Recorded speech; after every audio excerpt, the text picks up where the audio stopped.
GS media live के साथ और मैं हूं आपके साथ पूजा शाह।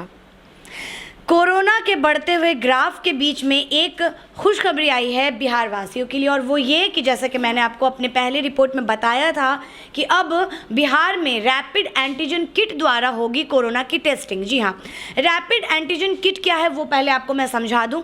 रैपिड एंटीजन किट एक ऐसी जांच प्रणाली है जिसके तहत अब जो कोरोना के पेशेंट्स हैं उसकी पुष्टि केवल 30 मिनट के भीतर कर ली जाएगी। तो ये बहुत अच्छी खबर हम सभी के लिए।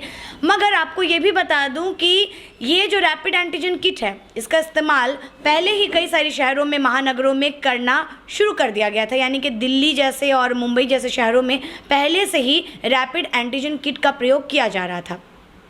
अगर आज की मैं केवल बात करूं तो बिहार में आज से रैपिड एंटीजन किट को जो है एम्स पटना में इस्तेमाल करना शुरू कर दिया जाएगा, और वहां पर जो है कोरोना के पेशेंट्स उनकी जांच अब इस किट के द्वारा शुरू की जाएगी। किट से यही फ़ायदा होगा कि जो लोग जिनमें थोड़ी भी सिम्टम्स हैं या फिर जो लोग चाहते हैं कि उनका कोरोना का जाँच हो, अब केवल 30 मिनट के भीतर आप पता लगा लेंगे कि उस व्यक्ति में कोरोना है या नहीं। यानी कि अगर आपको अपने ऊपर संदेह है या किसी तरीके का डाउट है कि आपको शायद कोरोना हो भी सकता है, तो आप केवल 30 मिनट के अंदर ये पता कर ले सकते हैं कि आपको कोरोना है या नहीं है। तो ये बहुत आसान और बहुत फास्ट एक प्रोसेस हो जाएगा। जांच प्रणाली की एक किट निकल के आ चुकी है और अब बिहार में भी इस्तेमाल के लिए आज से तैयार है।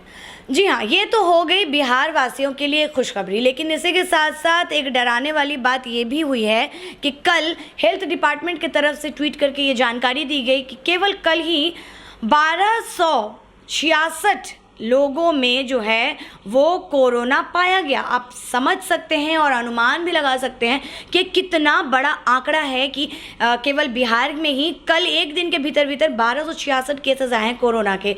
तो बहुत ज़्यादा डराने वाला है। और इस हालात में जबकि बिहार के कई सारे ज़िलों को अब पूर्णतः लॉकडाउन भी कर दिया गया है, अगर इसके बावजूद भी 1266 लोगों में कोरोना पाया जा रहा है तो आप उम्मीद कर सकते हैं, कयास लगा सकते हैं कि कितने ज़्यादा लोगों में कोरोना है, यानी कि कितने ज़्यादा लोग जो हैं वो कोविड-19 संक्रमित हैं।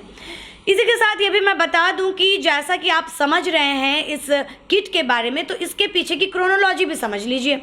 वो इस तरीके से कि जो रैपिड एंटीजन किट है, अगर मैं इसकी बात करूं तो इससे पहले से ही इसके द्वारा दिल्ली और मुंबई जैसे शहरों में जो कोरोना का जांच है वो शुरू कर दिया गया था।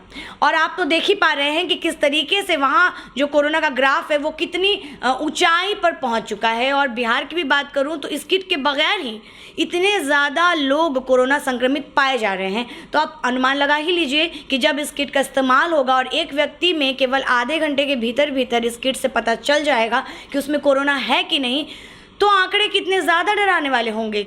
इसका मतलब तो यही है और साफ है कि अब जो आंकड़े हैं वो और ज़्यादा निकल के आएंगे और जो ग्राफ है वो और ज़्यादा ऊंचा हो जाएगा। तो अब ज़रूरत है कि हम जब घर से निकलें तो किन किन सावधानियों को बरतें, इसका सबसे ज़्यादा ख्याल रखें, क्योंकि जो कोरोना है वो शायद अब हमारे दरवाजे तक भी पहुंच चुका है। तो अब संभल के चलने की बेहद ज़्यादा ज़रूरत है, और जब बहुत ज़्यादा ज़रूरत हो तभी अपने घर के दरवाजे को खोलें और घर से बाहर निकलें, वरना कोशिश करें कि घर के भीतर और बिल्कुल साफ़ सुथरे और सुरक्षित तरीके से रहें। और यूँ ही देखते रहें घर के भीतर बैठ के जीएस मीडिया लाइव को भी, और बने रहिएगा जीएस मीडिया लाइव के साथ। तब तक के लिए शुक्रिया।